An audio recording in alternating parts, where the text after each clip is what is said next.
Shalom, Ahab, Wa, Barak. In other words, peace, love, and blessings. First and foremost, Kal Halal Yahweh, Bahashem, Yahweh Shai, Bahashem, Rukwakadash. All right, today's lesson is kind of not really a lesson, but the title is, Why Don't We Teach the Book of Enoch and the Book of Jasher? And I've actually read the books, like I said, at least both of them, at least 5 times each. At least.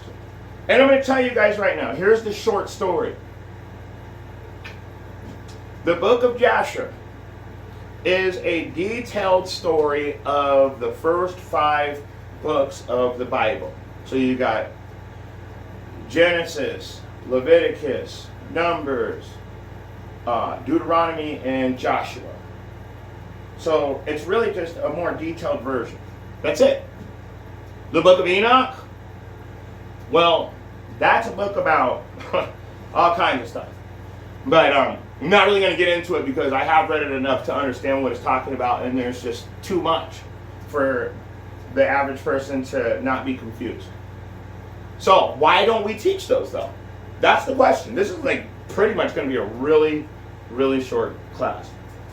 So the first thing is that what does a detailed version of the first 5 books of the Bible have to do with your salvation?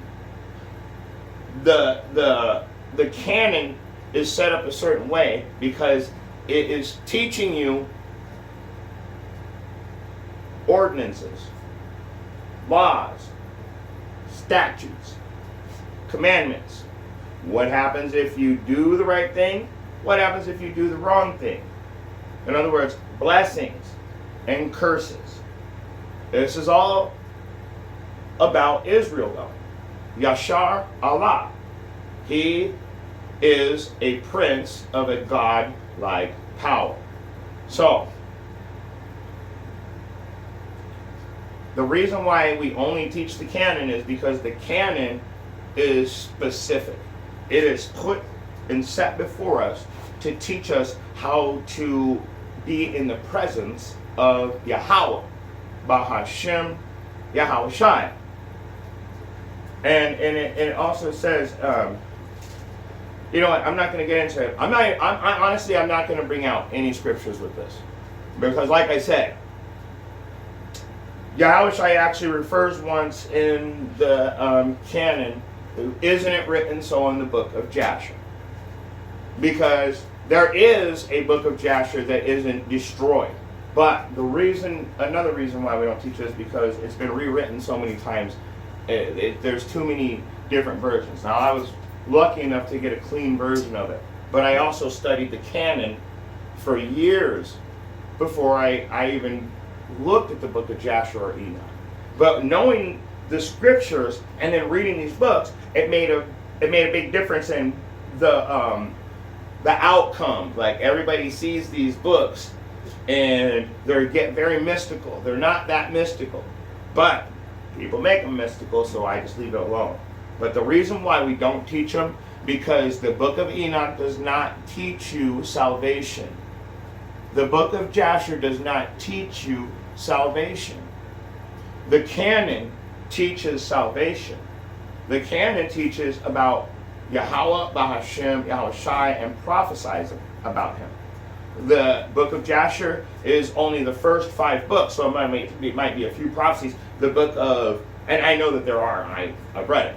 The book of Enoch also, it has prophecies also, but it doesn't teach how we can be in the presence of Yahweh, Bahashem, Yahweh Shai.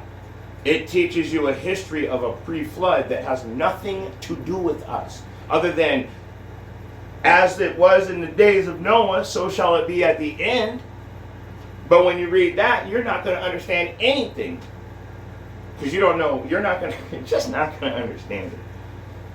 And it's cool when you can understand certain books, but so I'm going to let it go right there.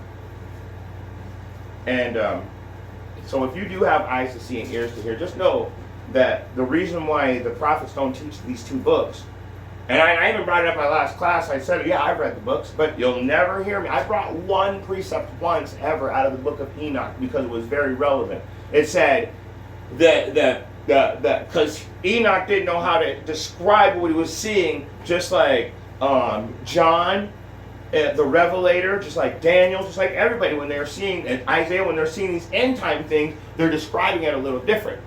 But the one thing that I always, with the only precept that I would ever use out of the book of Enoch, it said the angels worked together, but they hated each other. So the angels, that's what he depicts the people as in the vision that he saw.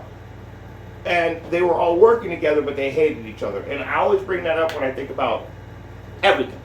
We all work together and hate each other at this time. We have to work with people that we hate. The government has got a left wing and a right wing, right? You're correct? Correct? A left wing and a right wing. And they hate each other, but the birds still fly. So you know they're flapping together. Those guys, I don't even know if they actually hate each other. They do, but they don't. But you see that there's always confusion with that.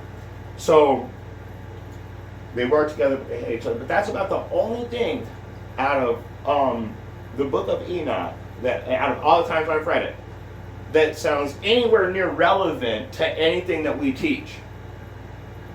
Everything else is a prophecy, a giant, and an angel and a demon. And if you don't understand any of that stuff, then and you got to. So it's just very confusing, because these books have nothing to do with teaching you how to be in the presence of Yahweh Ba'ashem Yahweh Shai. I've said enough. So Shalom, Ahava Baraka, Shabbat Shalom for all of my brethren. Double honors to the elder apostles, the prophets, the teachers, the disciples, and the sincere Akyama Akwa that are in this sincere 100% truth. Shalom.